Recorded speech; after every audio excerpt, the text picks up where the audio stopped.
I'm Alison Beere of AlisonBeere.com, and today we're looking at how to draw boots, specifically for cartooning.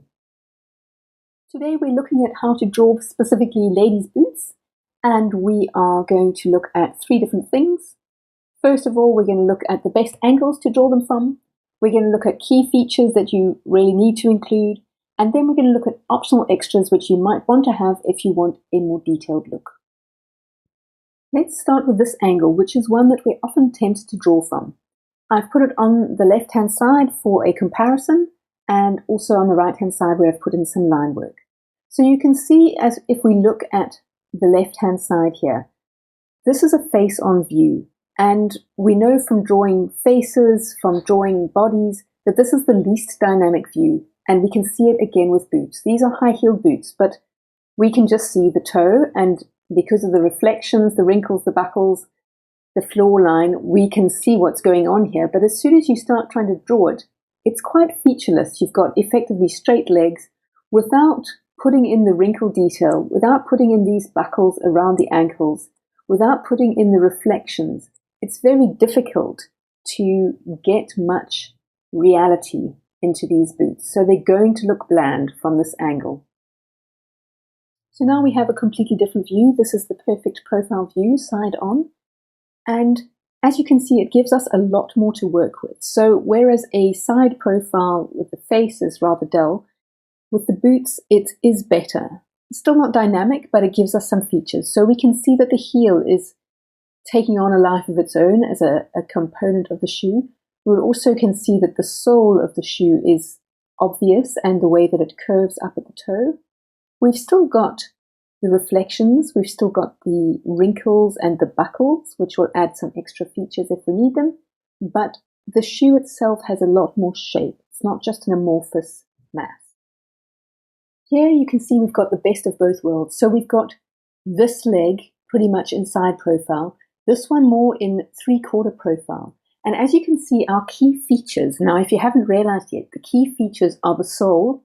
Here we've got this, it will end up as a double line by the time you've drawn it, and the heel, and you want this little gap in between because that's what gives it definition. Your optional extras are these buckles and straps around the ankle and the reflections and wrinkles. So you can choose how much of those to put in. But being able to see the heel, and again you can see it here, there you can see the heel as a separate part of the shoe, the footwear. Again here the heel is so important, and if you've got a pose like this where you've got the leg showing with all its detail around the ankle and the side view of the foot with the heel showing good and clear and the little shadow underneath which just shows where the foot is touching the ground, then so much the better. And the detail that you've got on the left, as I've said here, the detail that you fill in the profile view gives you a whole lot of credit here where you've got a more nuanced view of the toe and the heel, not as separate, not as distinct. But the fact that all the detail is showing on the left, your viewer's eye fills in the detail on the right. Now if we look at this again, we've got a slightly less extreme view than the last frame.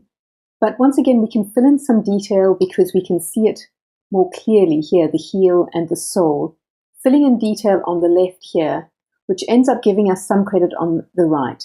And in this particular one on the right, we can see the heel just jutting out a little bit from the back, which is important. We can fill in these wrinkles around the ankle and end up with a pretty creditable result. Now the thing I want you to look at is look at the angle of this leg. When you're using a reference, look carefully at it, because often if we draw a leg at a strange angle, we think that we've got it wrong. But you can see here, the leg goes down like that, and then the foot is much more vertical. So it is possible to have the leg at an angle like that and the vertical foot, and all the bend is in the ankle here. So look out for things like that. These are the cues that you need to pick up on if you're going to draw boots and shoes accurately, because often there's a lot of movement in the ankle. The calf and even the knee, you can see here, this leg is quite straight. Then there's movement through the knee, movement again down here through the ankle. So the thigh is relatively straight here. The foot is relatively straight here, and then there's an angled calf in between. So watch out for how the leg is moving, because legs are much more mobile than we give them credit for. So just to go back and recap where we started when we're looking at how to draw boots, we wanted to see what were the essential features. We're looking at best angles, we're looking at key features, we're looking at optional extras. And what we've realized is that the best angle is actually either from the side on, or this, what we would call probably a 3/4 look. The essential features that we have to show are the heel and the sole. So we need to be able to see the heel. We need to be able to see the sole to show the definition, ideally. We don't want to draw a face-on view. It's much, much more difficult for us.